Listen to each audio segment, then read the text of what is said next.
जय हिंद दोस्तों, स्वागत है आप सभी का आपके अपने YouTube channel star club official में। दोस्तों, आज के इस वीडियो में हम लोग देखेंगे दिल्ली सल्तनत के प्रशासन, साहित्य आदि के बारे में।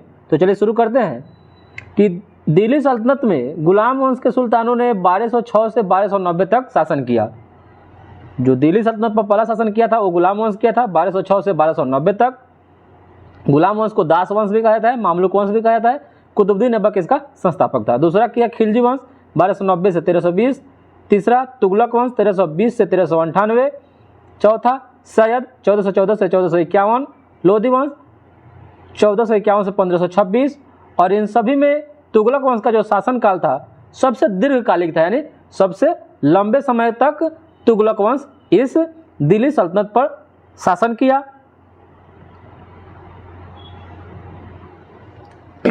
सॉरी, चलिए नेक्स्ट देखते हैं कि प्रशासनिक विभाग एवं इसे प्रारंभ करने वाले शासक जो निम्नलिखित हैं। तो प्रशासनिक विभाग भी देख रहे हैं हम लोग दिल्ली सल्तनत में। तो इसको चलिए शुरू देखते हैं कि शुरू कौन किया था और उसका शासक कौन था। तो दीवान ए मुस्तक खराज जो राजस्व विभाग था, इसको अलाउद्दीन खिलजी शुरू किया था। दीवान ए मुस्तक खराज अलाउद्दीन खिलजी शुरू किया था। दीवान ए रियासत बाजार नियंत्रण विभाग था जो अलाउद्दीन खिलजी ही शुरू किया था। दीवान ए अमीर कोही एक कृषि विभाग था, मोहम्मद बिन तुगलक शुरू किया था। दीवान ए अमीर कोही कृषि विभाग, मोहम्मद बिन तुगलक। दीवान ए खैरात जो दान विभाग था, फिरोज शाह तुगलक, जिसको FST के नाम जानते हैं। और दीवान ए बंदगान ये भी फिरोज शाह तुगलक। दीवान ए अर्ज जो सैन्य विभाग था, रक्षा विभाग, वो बलबन शुरू किया था। और तुगलक काल में मुस्लिम भारतीय जो विरासत था, विरासत का स्वर्ण काल कहा जाता है। तुगलक काल मुस्लिम भारतीय विराजत होगा, विराजत का स्वर्ण काल कहलाता है। चलिए नेक्स्ट देखते हैं कि सल्तनत काल के अधिकांश अमीर एवं जो सुल्तान थे वो तुर्की वर्ग के थे, यानी तुर्क वर्ग के थे। और दिल्ली सल्तनत के राजस्व प्रशासन के राजस्व वसूली के जो प्रभारी होते थे उसको आमिल कहा जाता था। दिल्ली सल्तनत के राजस्व प्रशासन के राजस्व वसूली के जो प्रभारी होते थे उनको आमिल कहा जाता था। और भारत में इक्ता व्यवस्था यानी इक्ता प्रथा की शुरुआत इल्तुतमिश ने शुरू किया था। इक्ता प्रथा भूमि का एक खंड होता था जो अधिकारी को दिया जाता था, उसका अधिकारी मालिक नहीं होता था। जब उस पर जो लगान व कर उछलता था वहीं वो उसका उपभोग करता था। और सल्तनत काल में भू राजस्व का जो सर्वोच्च ग्रामीण अधिकारी वो चौधरी होता था। और सर्व जो सिंचाई पर लगने वाला कर था जो 10% वसूला जाता था, जो कर का 10% वसूला जाता था। और सल्तनत काल में फवाजिल का जो अर्थ था, इक्तादारों द्वारा सरकारी खजानों में जमा की जाने वाली अतिरिक्त जो राशि होती थी उसको फवाजिल बोला जाता था। फवाजिल इक्तादारों द्वारा सरकारी खजानों में जमा की जाने वाली अतिरिक्त राशि को फवाजिल कहा जाता था या फवाजिल होता था।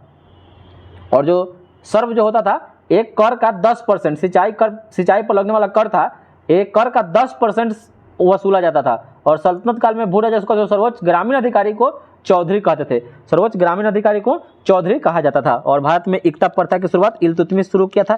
इक्ता प्रथा बता दिए, इक्ता प्रथा क्या होता है कि भूमि का एक खंड होता है जो अधिकारी या सेना को दिया जाता था, वो मालिक उसका नहीं होता था, लेकिन जो उससे कर वसूलता था उसी का वो उपभोग करता था। जो सेना होता था वहीं उसका उपभोग करता था, वहीं इक्ता व्यवस्था था। इक्ता व्यवस्था ये कुछ भारी नहीं है, या ऐसा सोचना नहीं कि इक्ता प्रथा होता क्या है। तो यही था कि भूमि का एक टुकड़ा होता था जिस पर सेना के जो अधिकारी होते थे और सेना उनको वो दे दिया जाता था, वो उसके मालिक नहीं होते थे, उससे कर वसूल कर उसका उपभोग करते थे, वो अपना जीवन यापन करते थे, वहीं इक्ता प्रथा था।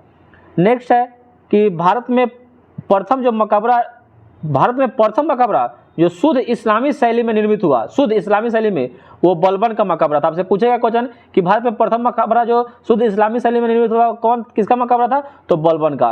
और मालवा विजय के उपलक्ष्य में मेवाड़ के राणा कुंभा ने कीर्ति स्तंभ का निर्माण करवाया था। कीर्ति स्तंभ का 1448 ईस्वी में, याद रखिएगा। और कीर्ति स्तंभ प्रशस्ति के रचयिता अभिकवि और महेश थे, जबकि इसका निर्माण करता जो थे वो जैता ने इसका निर्माण किया था। और किताबुल हिंद की रचना अलबरूनी के द्वारा किया गया था, ये अरब के थे। और तूतीय हिंद अमीर खुसरो का जन्म, जिसको भारत का तोता कहा जाता है, उत्तर प्रदेश के पटियाली नामक जगह पर जो एटा जिला में पड़ता है, 1253 ईस्वी में हुआ था। तूते हिंद अमीर खुसरो को कहा जाता है भारत का तोता। भारत का तोता किसे कहा जाता है? अमीर खुसरो को कहा जाता है। और तूतीय जो हिंद भारत का तोता अमीर खुसरो स्वयं को कहता था, स्वयं को अमीर खुसरो तूतीय हिंद कहता था। लिख देते हैं कि अमीर खुसरो ने खड़ी बोली के विकास में अग्रगामी भूमिका निभाई थी। तो पूछेगा कि भारत में खड़ी बोली के विकास में अग्रगामी भूमिका किसने निभाई थी? तो अमीर खुसरो ने। और अमीर खुसरो का जो टेन्योर था, काल था 1253 से 1325 ईस्वी तक, एक कवि और इतिहासकार दोनों था। पूछेगा आपको क्या था? तो कवि और इतिहासकार था। ये भारत के सबसे बड़ी फारसी भाषा के कवियों में से एक है। ये भारत के सबसे बड़े फारसी भाषा के कवियों में से एक है। इन्होंने 7 सुल्तान बलबन, मोहम्मद, कैकूबाद, अलाउद्दीन खिलजी, मुबारक शाह खिलजी और गयासुद्दीन तुगलक का शासनकाल देखा था। तो ये 7 दिल्ली के 7 सुल्तानों का शासनकाल देखा था। और नई फारसी काव्य शैली सबक ए हिंदी अथवा हिंदुस्तानी शैली के जन्मदाता अमीर खुसरो को माना जाता है। नई फारसी काव्य शैली सबक ए हिंदी अथवा हिंदुस्तानी शैली के जन्मदाता अमीर खुसरो को माना जाता है।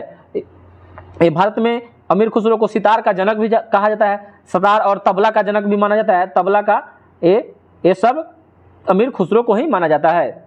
इनका जन्म 1253 ईस्वी में एटा में हुआ था। आपसे जगह जिला पूछेगा तो एटा जो उत्तर प्रदेश में पड़ता है, और नहीं तो जगह पटियाली जो है 1253 ईस्वी में हुआ था।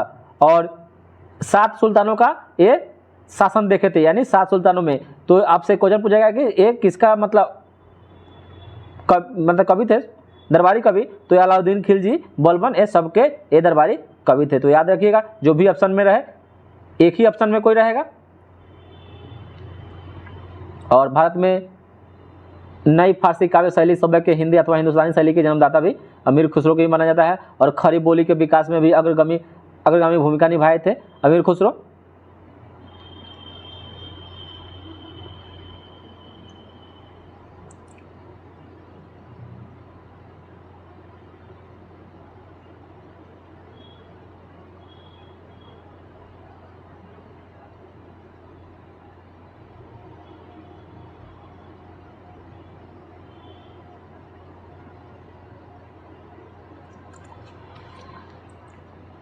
नेक्स्ट है कि मध्यकालीन लेखकों या विद्वानों में वो कौन ऐसा विद्वान या लेखक था जो जैन धर्म को अपनाया था? तो ये हेमचंद्र सूरी थे। कौन थे?